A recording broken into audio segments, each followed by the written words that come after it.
Good evening, ladies and gentlemen.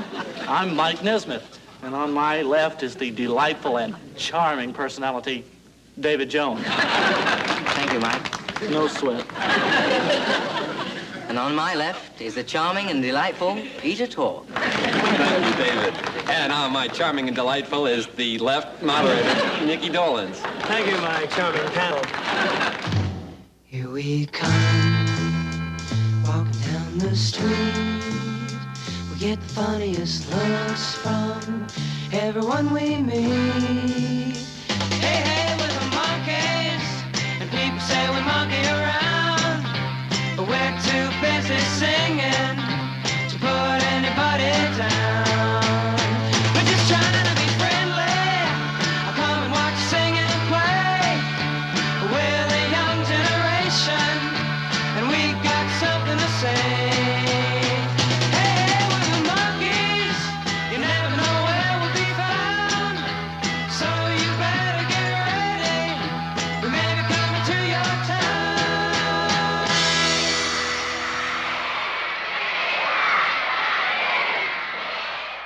Was it a TV show? Was it a rock and roll group? I don't have any idea. I don't know. It was neither, and it was a little of both. It was a TV recording, touring, merchandising project. We became 4 musicians and 4 actors. Instead of 2 and 2, we became actors and musicians. And it crossed over and it complemented each other. It's like Leonard Nimoy really becoming a Vulcan. And that's what happened. And we became this band.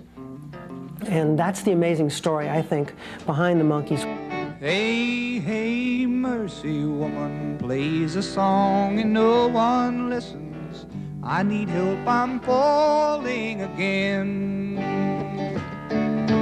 Play the drum a little bit louder, tell me I can live without her if I only listen to the band.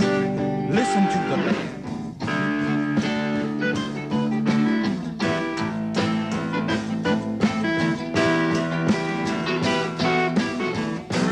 Good, they made me happy. I think I can make it alone.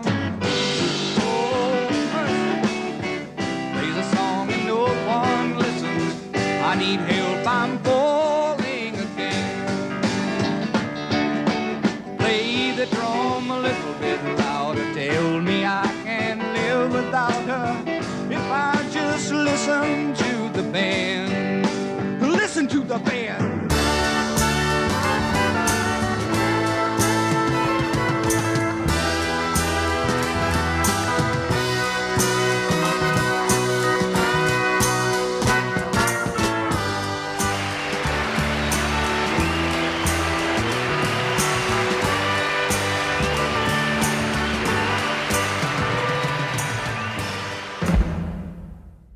I got a call from Bert Schneider and Bob Ravelson.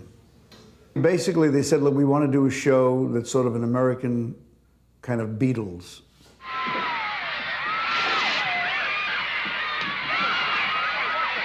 The thought was that a show that incorporated pop music and this, what it then was this radical new style of filmmaking, would be innovative.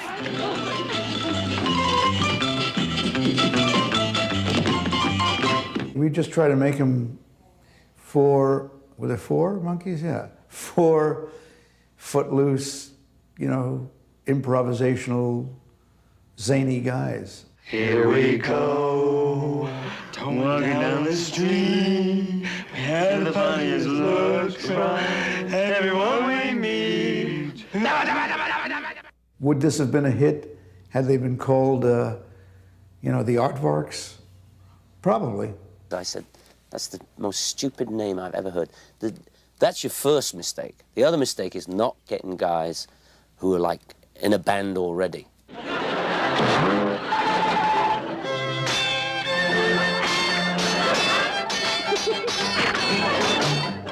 Basically, they decided what they would do was have open auditions. So they put the Madness thing, you know, Madness actors wanting to take part in the TV show, Ben Frank types. And as we all know, Ben Frank's is a restaurant on Sunset. It's a late night place. You can go there and get your eggs and bacon, you know, after you've been out on the razzle or whatever. And So Ben Frank types were long-haired, sort of beatnik weirdos from the 60s. Oh, the auditions, yeah, were very extensive. I mean, they were weeks and weeks, I seem to remember, of singing and moving and acting and improvisation and playing an instrument. I played guitar at the time. The four we chose were the ones that we all liked the best. My name is David Jones. My name is David Jones. My name is David Jones. Will the real David Jones please stand up? I am standing up. Well, I was born in Manchester, England, an industrial town. I was raised in Manchester till the time I was 14 years old, and then I moved to Newmarket to become an apprentice jockey, riding racehorses. It didn't work out because the agents took me up to London one weekend and I auditioned for the part of the Artful Dodger, and I got the role. David was appearing on Broadway in Oliver.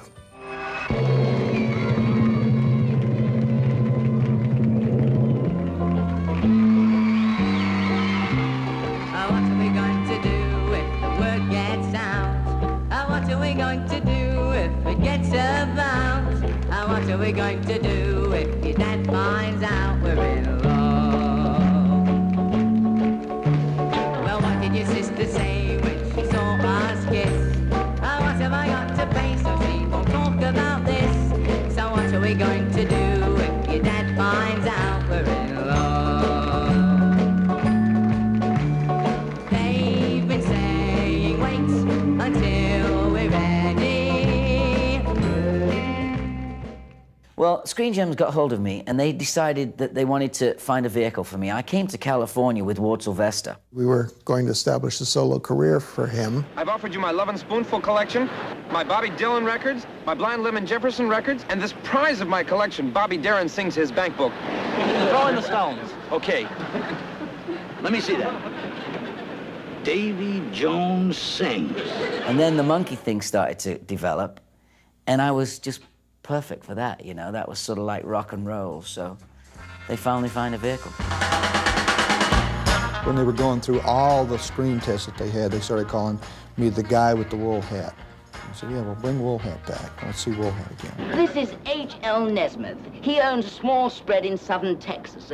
What's the name of the ranch again, Mr. Nesmith? Houston. I was born and raised in Texas, ordinary growing up. Stayed there till I was 20, and then I moved to Los Angeles. Here he is, Michael Blessing. Let's hear it from Michael Blessing.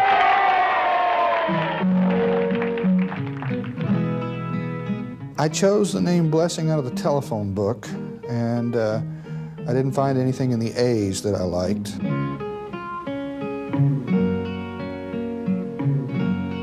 I'm not a dream, I'm not an angel, I'm just a man.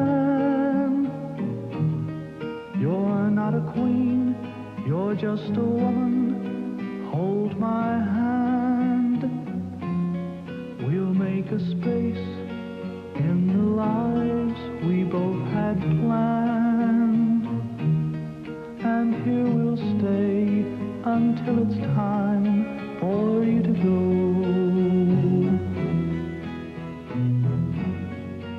I used to cut class and take a chair and go and sit in the middle of the stage and look out at this empty house and just play like it was full of people screaming.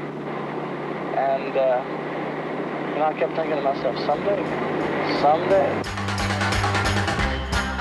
So I was sitting in the office auditioning, waiting for the Monkees audition, and Mike came in and said, "Hello, Pete." Ladies and gentlemen, the dove, the bird of peace. I have placed the bird in the bag. I'm going to make the bird disappear. I blow up the bag.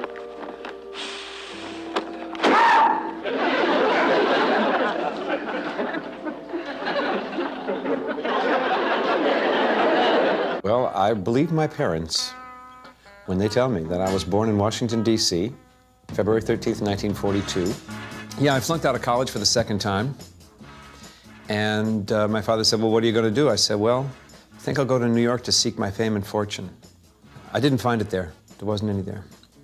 I came to L.A. in 1965. And then I played piano for Steve Stills and Ron Long, who were called the Buffalo Fish. Steve was my buddy from the Village. We had known each other. We were the kids who looked alike. Steve called and said, Peter, I've just met this guy who is doing a TV show based on A Hard Day's Night, and you should come up and try out. I went, yeah. I'd been up for like 3 or 4 shows that month. I don't like it painted red. Take a memo. Going into production for my new film, The First 10 Days of Pompeii. Have the ad read. You've read the book. Now see the movie. M.D. Somebody write a book called The First 10 Days of Pompeii. Well, I was born here in Los Angeles and grew up in a show business family. And then the first series I had was Circus Boy when I was 10. I rode an elephant around for 3 or 4 years. The first interview was very unusual. I walked into this office and there was pizza cartons everywhere and Coke cans and these 2 guys sitting around in jeans and T-shirts, and I thought they were like the guys that brought in the pizza, and they were the producers. And so that was a big difference, you know, for someone like myself who'd been to a lot of auditions in Hollywood and television companies. It was usually some big guy in a suit and a cigar going, yeah, kid, well, tell me a little about your background. I even remember at the time I thought, I really want this one. This is kind of cool. And this is Mike Nesmith, Mickey Dolenz, and Peter Tom, and Davy Jones, And Mickey Dolenz. reminding you to save the Texas prairie chicken. Here we come, walking down the street. We get the funniest looks from everyone we meet. So all of a sudden, I was put with these other 3 boys. I didn't want to analyze them. I just wanted to do the job. I was playing the part of a rock and roll singer in a TV series. He's in love. Yeah, for the very first time today. Tell me, Mr. Jones, what do you look for in a girl? Well, it all depends what I've lost. Davey can be the short one. Oh, I got that part, did I? You are too short. You are too short and you have no ear for music. Ah, who's this bearded weirdo? With malice towards none and charity for all. Very nice indeed, but he doesn't have the looks. Well, how about if we shave him? No, it wouldn't help, That's it. That's perfect.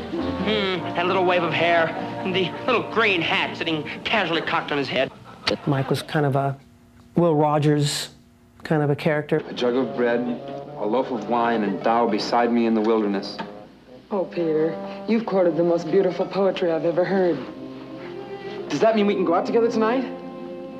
No. Why not?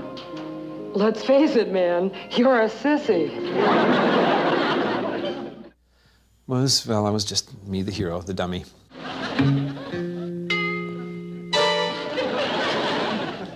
No, Peter. No, Peter. Yes, Peter. Peter had to actually had the toughest acting job because the character that Peter plays on the show is nothing like really he is in real life. Well, I want to tell you about, over here, camera, I want to tell you about my family now. Now, take my wife. Please take my wife. Oh, my wife. She talked so much, I sent her to Florida last week. She came back with a burnt tongue. As a video comedic group, it was Mickey, who could go nuts and who could trip out and who could deliver the lines. They also have insufferable tortures here on Earth. Whenever a pussycat cries, they tear off its head. Definitely not. Then they holler in its ear. Right. And then they put the head back on the body. I don't know how it stays alive. Mickey could be the funny one because he's funny. He looks funny. I'm not acting strange. I'm acting perfectly normal. There's nothing strange about me. Don't tear off that cat's head again. I can't stand it.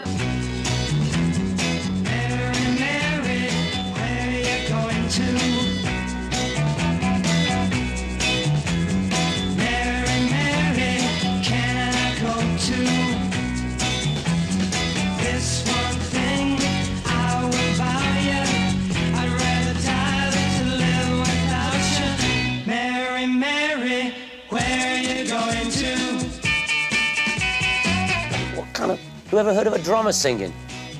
You know what I mean? The drummer can't sing.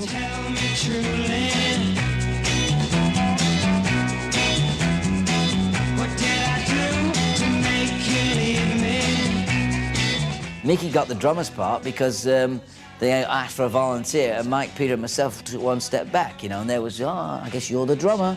Mary, Mary, where are you going to? And Larry Tucker and I are in the pilot. We opened the show. It's pretty funny, if I say so myself. Turner, recently in our fair city, there have been many acts of violence committed right in the streets in full view of people like yourself. Disgusting. They have just stood by and watched people being brutally attacked. Deplorable. How do you feel about that, sir? Disgusting. It's each man's solemn duty to protect his fellow citizens. And if you saw a fight or a person being beaten taking place right here in I would involve myself physically. I would come in fists and feet flying. I would give them... I tell you something right now. Grab him! Grab him! Some innocent bystander, please help me. How about you, sir? It was done in the quick cut, Richard Lester style, very in your face. Standards and practices said you had to have parents there. So I think under duress, Bob and Bert had put in a manager. In the pilot, originally, we had this manager who ran a record store. Wool hat, take the boys right over to the Riviera Country Club. You're going to audition for a Mr. Russell. Hey, you're putting us on. Nope. Oh, really? That's just great. Thanks, Rudy. And the pilot tested very badly, I understand, when it first went out. It really was a disaster. It may have been the lowest rated pilot they had ever tested. So Rafelson's listening to the focus groups, and they're getting the guys mixed up. They're saying Mickey when they mean Davy. Rafelson said, well, you know, the problem is they don't know who these guys are. I learned who they were from their screen tests. All right, let me ask you something. I mean, like, do you make a folk sound or a rock sound or anything like that? I make a terrible sound. But Hey, let me see you do the song and dance you do. Song and dance I do. Cartwheel something. Do something quick. A song and... You must be joking. No, I'm not. What do you want me to do? Sing? I'll dance one of your little quick things. Hey, Davey, you want to know something? Honestly, hold it for a second. What? I really think you should have been a jockey. Mike, let me ask you something. Do you think you can play another part? A part of another guy? What is that? What do you want me to be? Strong and silent? Yeah, be strong and silent. Hey, well, I'll be a girl. Mike, they're the same thing. Well, I mean, that's your hang-up, man. Not mine. I mean, I know where it's at. Were you ever a strong and silent girl before? Have you ever had that? And Bob brought it back in and re-edited it and put in the interviews and took out the manager. And the rating went off went through the roof. That worked, it sold.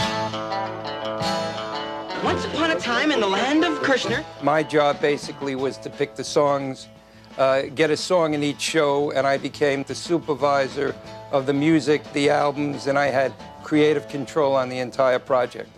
He was the guy that put songs in TV shows and movies and da-da. You came to him. He had them, the Carole Kings and the Neil Diamonds and the Sadakas and the Nielsen's and Carol Bayer Sager, Barry Mann, Cynthia Weil, Lieber and Stoller, you know, Sears and Roebuck, you know, Neiman Marcus. He had them all under contract, you know. The first song we did was Last Train to Clarksville, which was really a departure, but I felt with the train sound that Tommy Boyce and Bobby Hart wrote for me and the promotion we had, it would be number one. Take the last train to Clarksville. I'll be waiting at the station.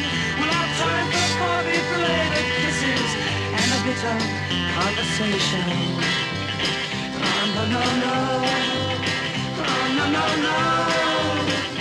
It was a very smart idea to combine the visual, a sitcom, with a group that could sell records. And of course, the songs were a big part of it. And I think that having the Nevins Kirshner music stable of writers was just a wonderful part of the Monkees' success. I thought Tommy Boyce and Bobby Hart had a great collection of material, all different kinds of songs. And I really think, you know, they were the best for the Monkees. Take the last train to Clarksville and I'll meet you at the station. You can be here by 4:30, 'cause I laid your reservation. Don't be slow. No.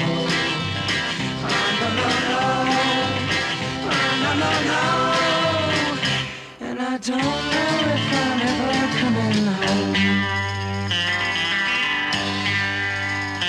Take the last train to Clarksville.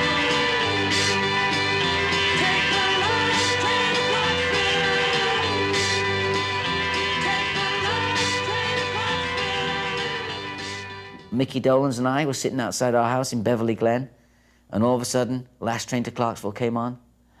We just went, yeah, you know, almost jumped through the roof, you know, and it wasn't even a convertible. So we went, wow, it's incredible. Oh, God, this is it. We're hugging each other, you know. I think the song Last Train to Clarksville was #1 before the show hit the air. And then they proceeded to argue, you know, what was making it? The records making the TV making the records. The idea was that the success of the record would drive viewership to the first episode.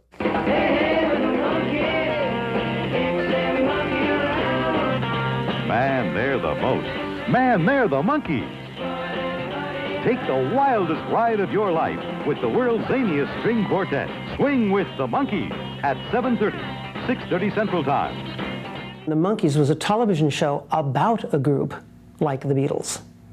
We used to make fun of other groups and of the Beatles and throw darts at Beatle posters, like, because of the supposed jealousy. There was about 4 guys that lived in a house in Malibu Beach, and they're 4 guys with no father figure, no authority, except occasionally Mr. Babbitt would come in and say, you know, your rent's due.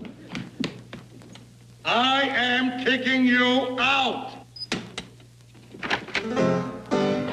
Hey, what's the matter? We paid the rent the 1st of September. Yeah, but that was for July. And the show very nearly didn't get on television because it was so out there and so alternative. I mean, believe it or not, that, you know, long hair at that time was still synonymous with crimes against nature. So here come the Monkees, just fun-loving guys, and little kids go, look, Mommy, they have long hair and they don't do horrible, nasty things. Wait! What? What is it? A brilliant idea. Well? That's what we need, a brilliant idea. Well, where are we going to get that? I've got it. Got to talk to the writers.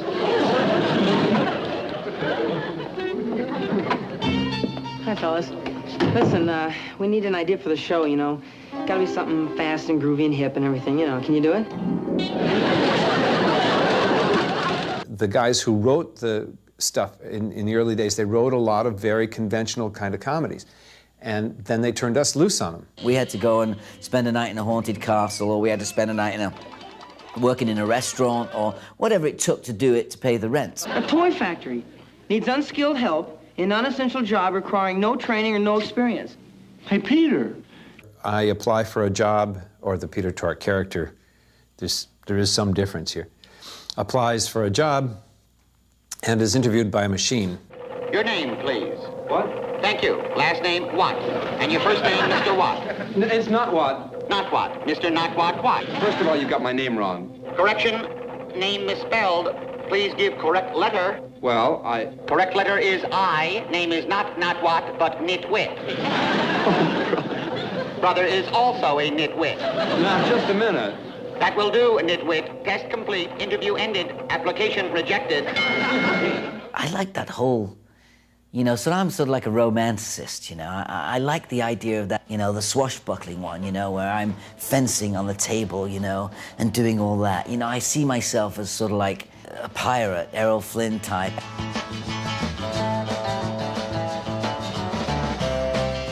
Guys, listen, guys. We know who you are, so don't try to deny it. We also know where you live, or else how could we have sent this letter? We're coming to get you, so don't leave. This is a threatening letter and a warning. Unless you return the microfilm and get off, the ranch will kill you. Don't worry about it, Peter. There's nothing in the world go wrong. All right, give me the microfilm. Wait a minute, wait, guys, wait a minute. Wait, guys, you have to do the scare. The old monkey scare. The scare is very funny. Try the scare. You know, you go, that bit, okay? One more time. Well, Jim had an awful lot to do with what the Monkees were on television. Jim encouraged us to loosen up, to improvise with each other, and he gave us the room to really trust our instincts. The whole show was set up in a way so that we could go crazy and run around. But it was disciplined enough so that we didn't lose sight of the story. The result was an innovative mixture of music and comedy that was totally new to television. I think one of the successes of the show was the fact that the comedy was not topical and not satirical. And I think they worked at that pretty hard. They wanted to make it timeless. The Monkees was the Marx Brothers, basically, with music. Monkey Men! Up and away! One of the highlights of each episode was the romp. Sort of a silent movie comedy, cut to whatever song we were plugging that week. This is where we really had an opportunity to cut loose and show off our improvisational skills. You're trying to make your mark in society. You're using all the tricks that you used on me. You're reading all them high-fashion magazines. The clothes you're wearing, girl, are causing public scenes. I said, I'm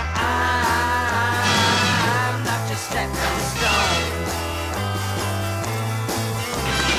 I'm not your stepping stone.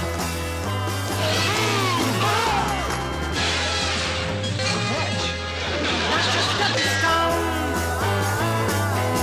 Not your stepping stone.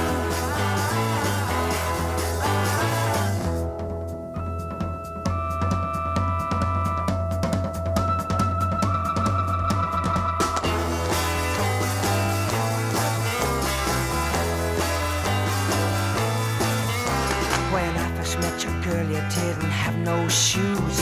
But now you're walking around like your front page news.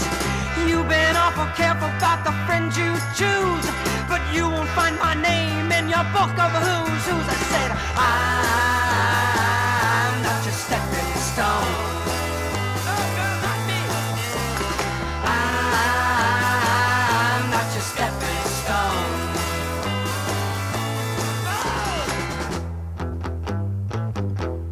Not your stepping stone. I'm not your stepping stone.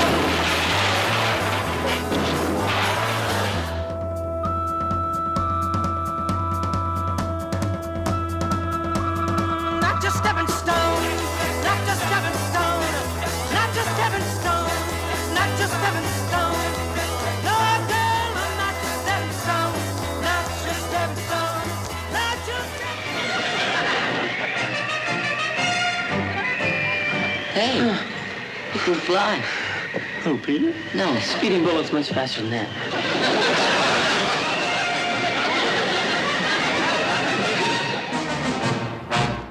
And then, our most recent hit. I felt that if I could have Mickey Dolenz sing to every girl in America, I saw your face and I'm a believer, it would be a #1 smash. I thought love was only true in fairy tales, and for someone else, but not for me. Our love was out to get me. That's the way it seemed. Disappointment haunted all my dreams. Then I saw her face. Now I'm a believer. Not a trace of doubt in my mind. I'm in love. I'm a believer. I couldn't leave her if I tried. I thought love was more or less a given thing. What I remember about Mickey singing I'm a Believer was how his quality of his voice and the way he sings was different. He brings an acting ability. When I needed sunshine, I got rain.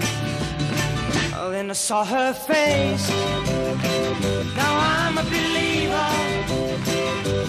Not a trace of doubt in my mind.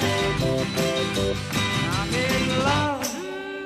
I'm a believer. I couldn't leave her if I tried. Yes, I saw her face. Now I'm a believer.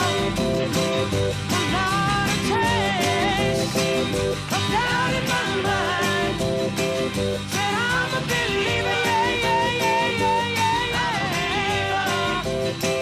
Said I'm a believer. Yeah, I'm a believer. Well, the TV show never got great ratings, which surprised me. It was the records that were really the big, big hit and got most of the notoriety. What was making it work was the size of the machine, of the marketing. K-double-L-O double good. Kellogg's best to you. Some guys have it, some guys never will. Some guys have it, some guys never will.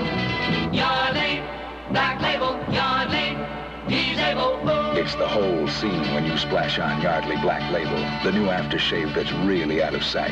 Be the guy who's got it all. Black Label, get it. Cornflakes, okay, but men's cologne. It was too intense. The days was filled with being a monkey. Or anywhere, just look over your shoulder. Go away, will you please? Where's the disc jockey? It was inconvenient to go out. In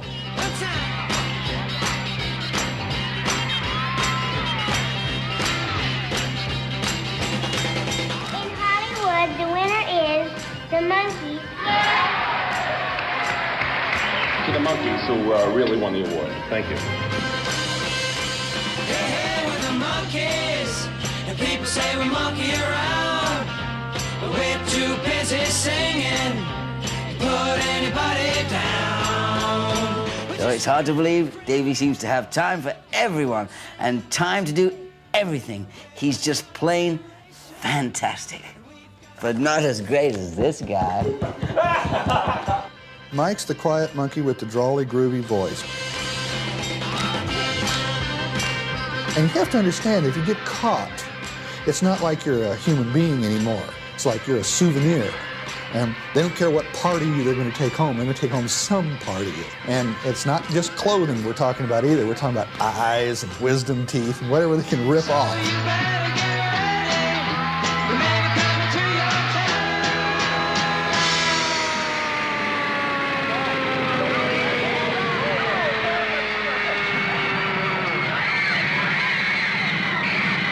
Peter stated it real well.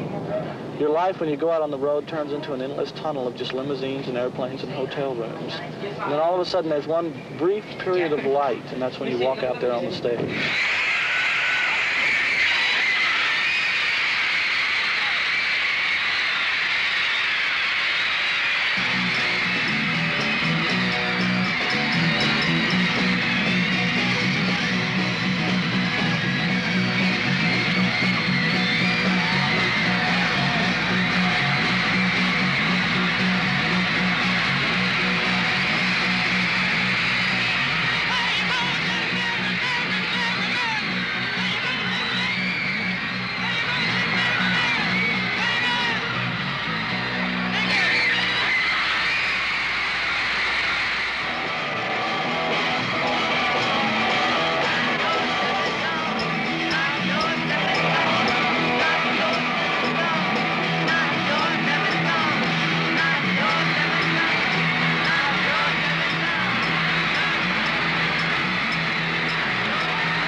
Okay, quick, fellas. Come on, inside. Come on, get in the car, fellas. Come on, let's get going.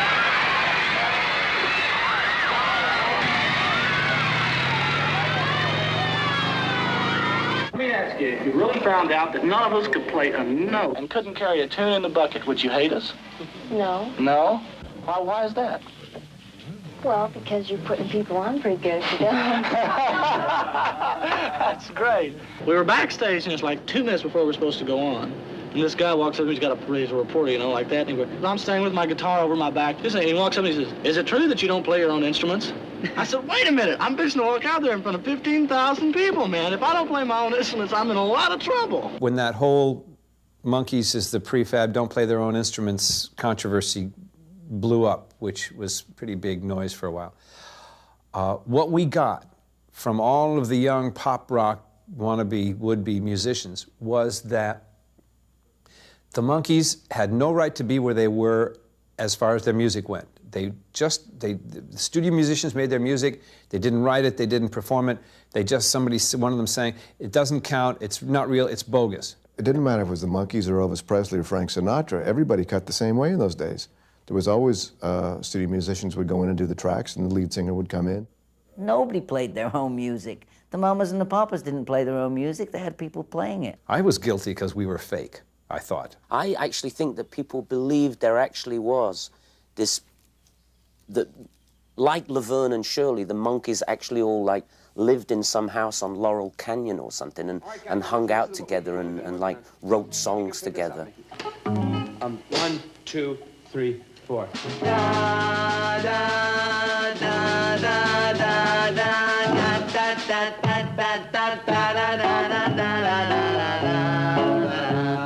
You like it? You don't? That's terrible. That's the worst thing. Thanks very much, fellas. We wanted to be the musicians in the studio. That's all we asked for. Kirshner, whose idea of control was everything in place, saw this as the barbarians at the gates of the Holy Roman Empire, and he wasn't having any of it. And he also said, you know, you guys have got to sing and you got to play like we say to do it. Just get a grip, pal. This is not an enforceable covenant. And the order came to Kirshner. The next single must have the lads themselves, the boys themselves, being the studio musicians on the B side. So Donnie put out a record where professional studio musicians had done both sides, released the record in Canada only. Fired him, bam, just like that. They didn't like it, and so the easy way they thought they would get rid of me at the time was by firing me. Only time I ever got fired.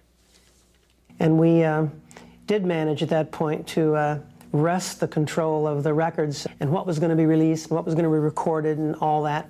We managed to totally control that from then on, and record sales plummeted. But we didn't care because we were doing what we wanted to do. Burning from the rising heat to find a place to hide. The grass is always greener growing on the other side. And no time, no time, no time, no time for you. No time, no time. I got no time, baby, got lots of better things to do. No time, walk on George, there ain't no time. There's no time. You know, there was another organization that was set up to make their records, and suddenly we're being rebels here and having to do it all for ourselves and do something real, and so it was scary. And we were determined to play every little stinking note on every little track.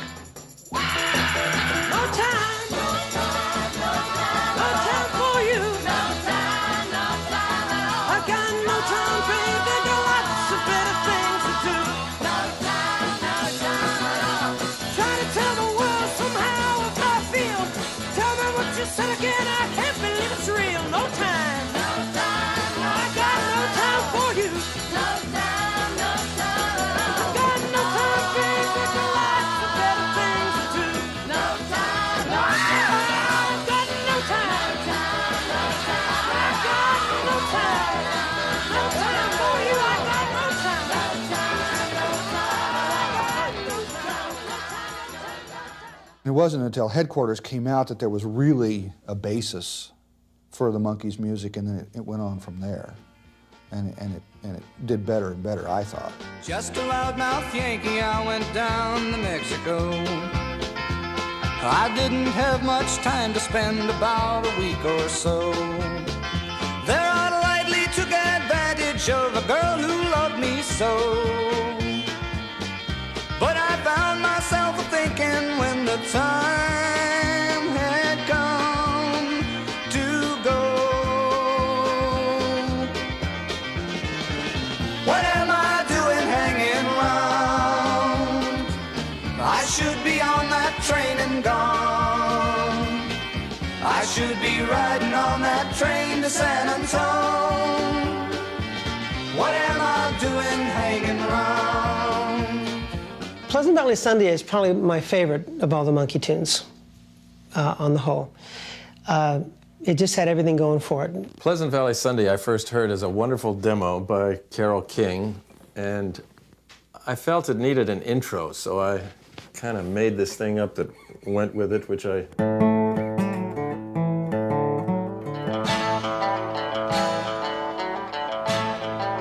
taught that to Mike Nesmith. The local rock group down the street is trying hard to learn their song. Serenade the weekend squire who just came out to mow his lawn. Another Pleasant Valley Sunday. charcoal burning everywhere, rows of houses that are all the same, and no one seems to care. Creature comfort goes, they only know my soul, and make it hard for me to see. My thoughts all seem to stray to places far away. I need a change of scenery.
For the benefit of the 3 people in the audience who don't know what it's all about, it's about the Monkees.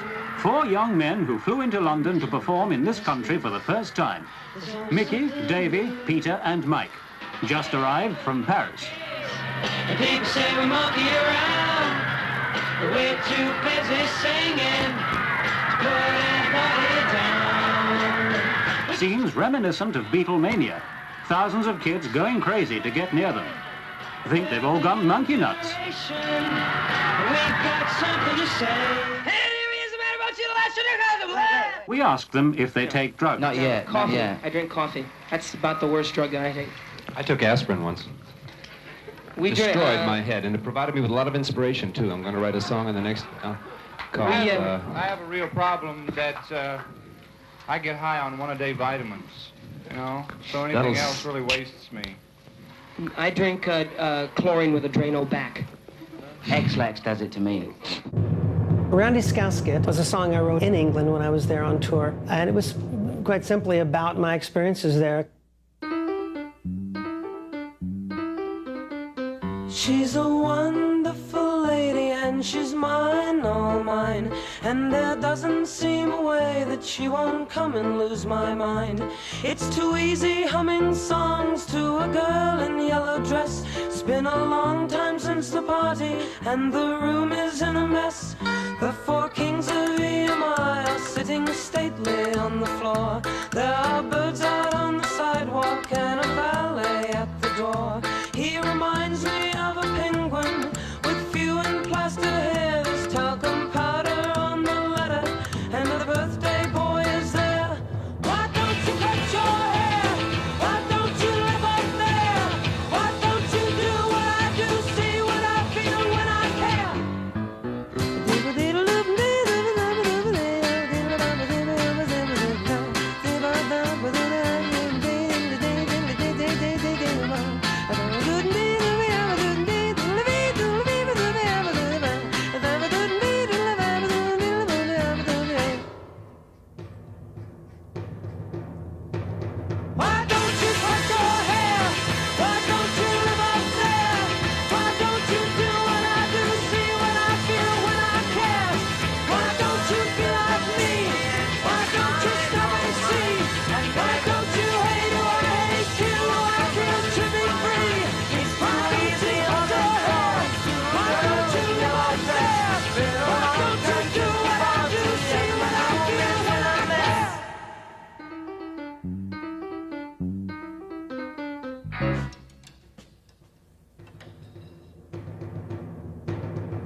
just free association, a song I was just kicking around.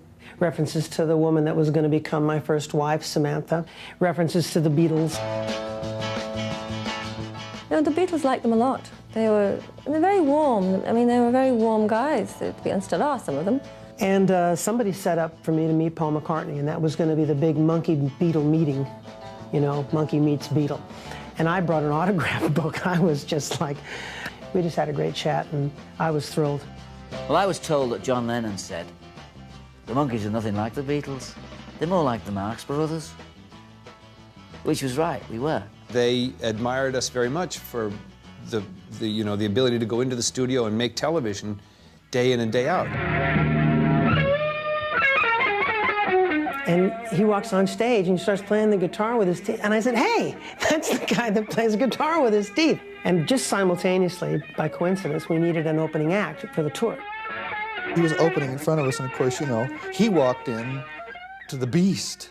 He walked into, there were the waving pink arms, you know, 20,000 pink waving arms like this. So every time he would say, Foxy, so everybody would go, David, Foxy, David. Oh man, it was some seriously twisted moment. So he went, nah, what's the point? He did about 8 concerts with us, and at Forest Hill Stadium, he just like took his guitar off, he got hold of the end of it, and he threw it at the audience. We came back after this, after the Beatles and Jimi Hendrix and Life on the Road, being credible pop stars. Now we're on Gower and Sunset at 6 o'clock in the morning, sober, you know, trying to be funny, and our heads were in the clouds. 39. You got speed. Everybody's in position. Boys in position. Boys, you can be in position already. Already in position. Right, you're in position. Yes. In position. Hello. Hello. Hello. Hello. Hello. Oh, we're the monkey. I hate these kids. So they couldn't have controlled us if they wanted to. It was just, oh, hey, camera, hi, camera, oh, whoa. We started laughing sometimes, and we'd be laughing till 10 o'clock. They'd have to close the set down. That's it. In 12 hours, he forgot how to talk. I mean, anybody can forget how to talk in 12 hours. Well, then it's simple. All we do is teach him to talk. How? What did you say? Because we were full of ourselves, no question about it. You know, who wouldn't be? Hello, I'm Mike Nesmith, and I'm one of the Monkees. Tonight, as my guest on this wonderful television program, which has done so much for all of you young people out there, I have as my special guest none other than Frank Zappa. Hi, kids. Hi, Mike. Hi. It's really a pleasure to be here. It is? They have a lot of zany stuff on this program, don't you think? It took the first year for us to get into the swing of what we were doing. That's why I wish that we'd done more shows. And it worked for a long time, until Mickey wanted to direct, and Mike wanted to write all the music, and Peter wanted to play on all the records, you know. And I probably was a pain too. Jim, it's the same on every show we do, man. The same. It's terrible. It's the same story, and they change it around. We'll see you next week, kids. Yeah, we'll think of something by then. Yeah. When everybody started to want to do everybody else's job, that's when it all sort of like went, you know, the sort of like the deckhands taking over the ship. At some point, I asked Bob if I could direct an episode, and he said, yeah, sure. Well, my favorite episode was The Frodo's Caper, a show that Mickey wrote and directed. That's Peter. Peter. Peter. Are you? Look. It looks like that TV has put him in some kind of trance. Don't be silly. That's nothing but a test pattern. Mike, are you sure it's a test pattern? Wait a minute. Mike, this sure it's a Mike. Wow. What was that? Man, I don't know. It was a test pattern. It was unbelievable. You're telling me it was unbelievable, and you think that was something. You ought to see what happens after the commercial. It was the last Monkees episode ever to be aired on the television. Bob and Bert, I think, were fed up with the whole bloody thing and wanted to start making movies. Head. So we all piled up in Mike's limo and met Bob and Bert and Jack in Ojai up here in California at a golf resort. And we just sat there for 4 days rambling in tape recorders. And out of that came the movie Head.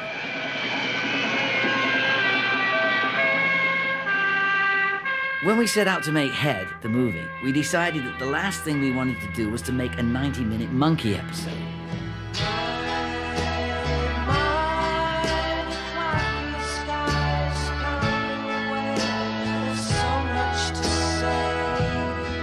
As it turned out, it seemed to show the four monkeys trying to escape our manufactured teeny bopper image.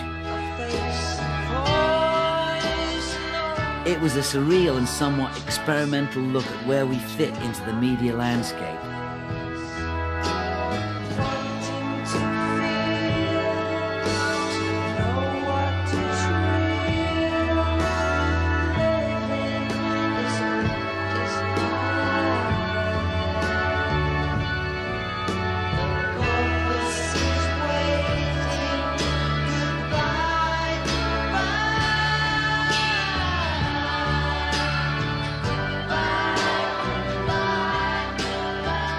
A producer's way of saying goodbye, boys.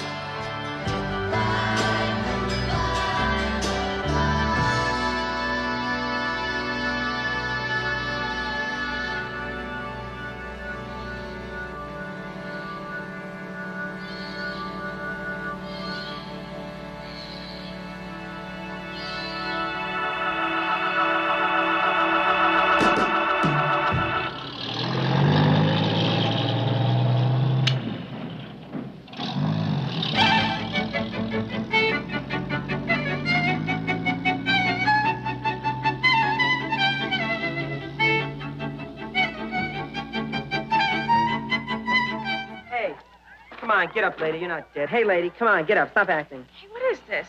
Hey, come on. Stop playing. It's all over. It's an act. Come on, get up. Well, stop kicking me. Oh, I don't want to do this anymore, man.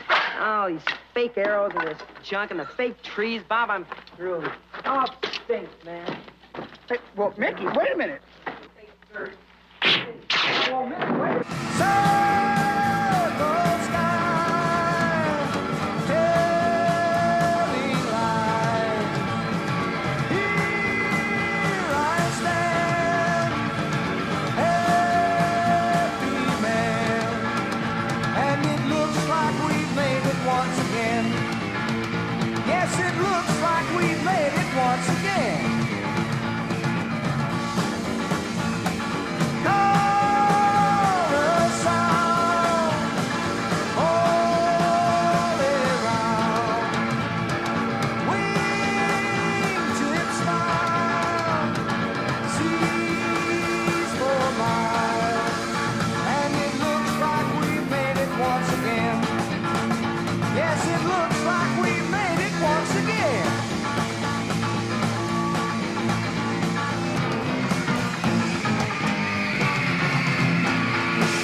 The promotional campaign for the movie was so, well, it looks like it was calculated to sink the movie. Ed was not advertised as a Monkees film. This is not like advertising, it's like a face going, head, head. So if they wanted to kill the Monkees, if they wanted to kill the movies, the phenomenon, the Monkees project, boy, they did a pretty good job.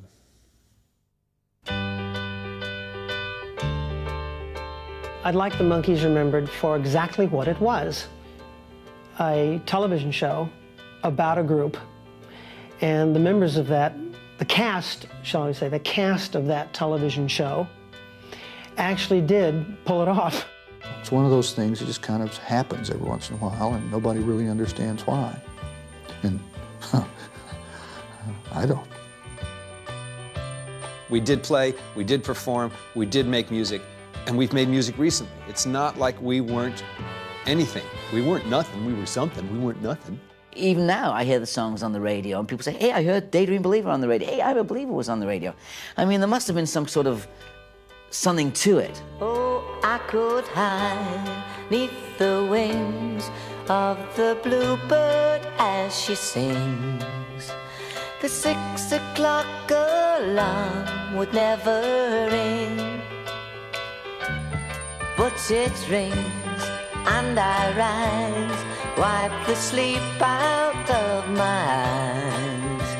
My shaven razor's cold and it stings. Cheer up, sleepy Jean. Oh, what can it mean to a daydream believer and a homecoming queen? You once thought of me night on his steed. Now you know how happy I can be. Oh, and our good time starts and ends without dollar one to spend. But how much, baby, do we really need? Cheer up, sleepy Jean. Oh, what can it mean to a daydream believer and a homecoming queen? Cheer up, sleepy Jean. Oh, what can it mean to a daydream believer and a homecoming queen?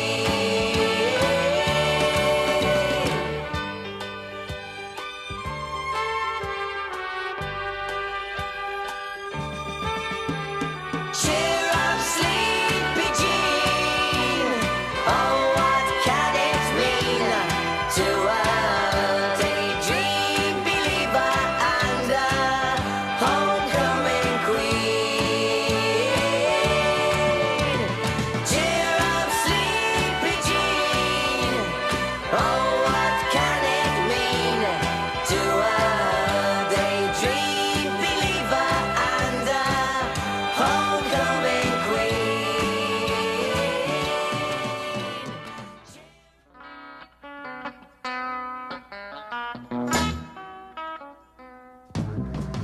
Love is understanding. Don't you know that this is true? Love is understanding. It's in everything we do.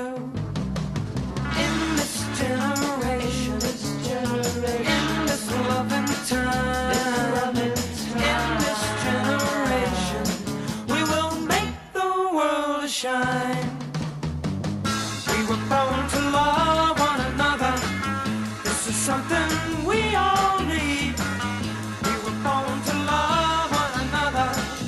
We must be what we're going to be. And what we have to be is free.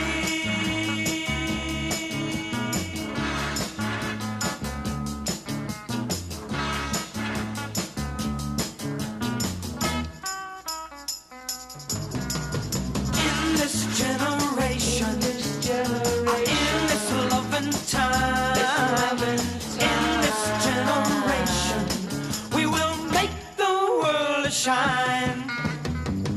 We were born to love one another. This is something we all need. We were born to